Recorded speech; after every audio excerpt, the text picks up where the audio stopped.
Hello दोस्तों, तारीख थी 6 अगस्त 1945। इस दिन को जापान में कुछ ऐसा हुआ था जिसने जापान को पूरी तरीके से हिलाकर रख दिया।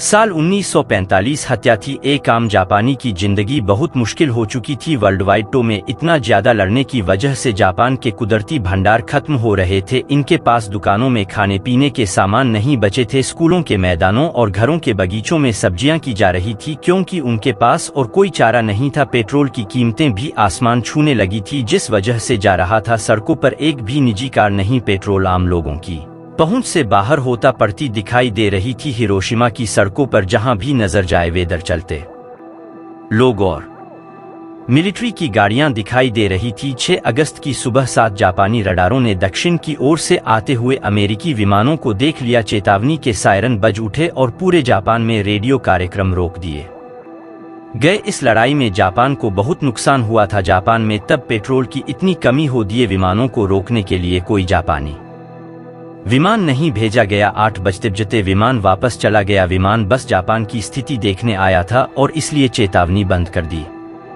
गई और रेडियो कार्यक्रम को फिर से चालू कर दिए गए। इनको इस बात का अंदाजा नहीं था कि जापान का अब तक जो नुकसान हुआ है वह आगे आने वाले नुकसान से कई गुना छोटा था। कुछ देर बाद जापान के ऊपर फिर से प्लेन के सिंगल मंडराने लगे। जापान को लगा कि प्लेन भी फिर से बस मौज लेने आया होगा, लेकिन इस बार प्लेन पहले से तेजी से आ रहा था। जापान अगर चाहता तो कुछ भी कर सकता था। विमान की रैली में 3.5 मीटर लंबा और 4 टन वजन का नीला सफेद एटम बम, जिसका नाम लिटिल बॉय था, वह रखा हुआ था। इस बम को टॉप सीक्रेट मैनहट्टन प्रोजेक्ट के तहत लोन ऑलमोस्ट न्यू मैक्सिको की प्रयोगशाला बनाया गया था। यह तक इस प्रोजेक्ट को इतना गुप्त रखा गया था कि अमेरिका के उपराष्ट्रपति हैरी ट्रूमैन को इसके बारे में पहली बार तब पता चला जब उन्होंने राष्ट्रपति रूजवेल्ट की मृत्यु के बाद अमेरिका के नए राष्ट्रपति का पदभार संभाला। इस वक्त तक तो जीवन में सब कुछ ठीक चल रहा था। हिरोशिमा के लोगों की जिंदगी नॉर्मल थी, लेकिन सुबह की 8:15 पर अमेरिका के विमानों ने कुछ ऐसा किया जिसने जापान के हिरोशिमा का नक्शा ही बदल दिया। जैसे ही अमेरिकी विमान ऊपर से बम गिरा आते हैं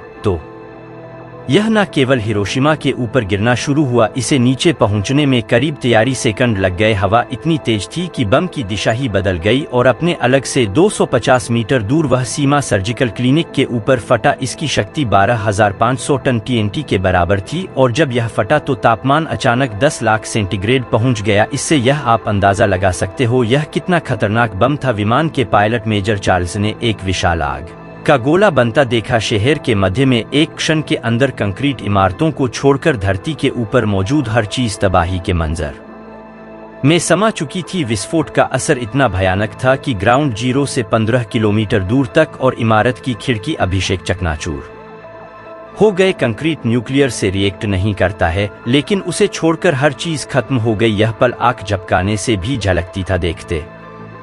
देखते ही रोष है। शहर की 2/3 इमारतें 1 सेकेंड के अंदर ध्वस्त हो गई। काफी बड़े क्षेत्र में आग की लपटों की आंधी आ गई थी। इस विस्फोट के तुरंत बाद हिरोशिमा की 80% लोग यानी कि करीब 80,000 लोग मारे गए थे। जैसे ही विस्फोट हुआ अमेरिकी विमान के आगे के केबिन में रोशनी फैल गई। विमान के पिछले हिस्से में बैठे हुए तेल गनर बॉक्स ने अपना कॉटन कैमरा उठाया और नीचे के दृश्यों की तस्वीर लेने लगे। नीचे के बैकुंठ बादलों के बीच सफेद झुकाए करेला 3000 फीट तक उठा और उसने मशरूम की शक्ल बना ली थी। इसको डेथ मशरूम भी कहा जाता है। इस दुनिया के मशहूर के नीचे लाखों लोगों की डेड बॉडी पड़ी थी। लोगों की दर्दभरी चीखों से पूरा माहौल एक अजीब सा हो चुका था। धुएं के गुबार के नीचे लाखों लोग जिंदा ही जलकर दम तोड़ रहे थे। नीचे जापानी नौसेना के ड्रॉट्समैन तुम हो या मैं, कुछ की नजर ऊपर उठ रहे विमान पर पड़ी। उन्हें दिखाई दिया कि विमान से छोटी काली वस्तुओं नीचे गिर रही है। अगले ही पल उनकी आंखों के सामने अंधा कर देने वाली रोशनी फैल गई। उनके सभी शरीर के अंगों ने काम करना बंद कर दिया था। इसका विस्फोट इतना ताकतवर था कि शरीर रिस्पांस नहीं कर रहा था। उन्होंने उंगलियों से अपनी आंखें बैठक की और जमीन पर मुंह के बल गिरे। उनकी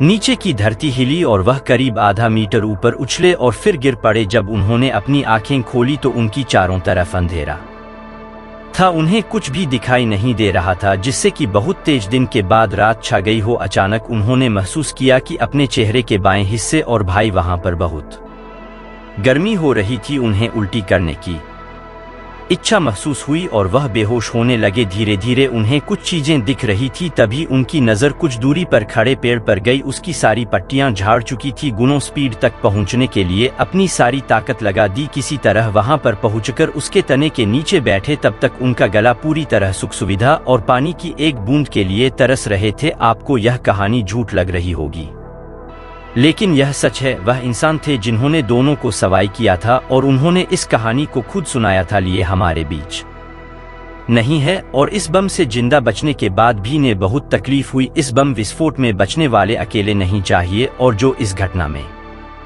जिंदा बचे उनकी जिंदगी अटैक में मरने वाले लोगों से कई गुना ज्यादा भयानक थी। इससे आप अंदाजा लगा सकते हैं कि वह पल लोगों के लिए कितना भयानक था। किस तरह देखते ही देखते चंद सेकेंड में लोगों का सब कुछ खत्म हो गया। दोस्तों, हिरोशिमा के पूर्वी इलाके में ट्रेन शहर की तरफ बढ़ रही थी। अचानक सैनिकों ने चलती ट्रेन को रोककर सभी यात्रियों को नीचे उतर जाने के लिए कहा। डिब्बों को इंजन से अलग करके वहीं रोक दिया गया, लेकिन इंजन आगे बढ़ता चला गया। लेकिन वह बहुत आगे नहीं जा पाया क्योंकि रेलवे लाइन पैदल शहर छोड़कर जाने वाले लोगों से भरी हुई थी। उनमें से कुछ लोगों की त्वचा उनके चेहरे से लटक रही थी और उसकी बाहें इस तरह से झूल रही थी जिस तरह दीवार से ज्यादा फटा पोस्टर जून पर है। कुछ लोग बहुत धीरे चल रहे थे और उनके मुंह से सिर्फ की आवाज निकल रही थी, पानी घड़ी।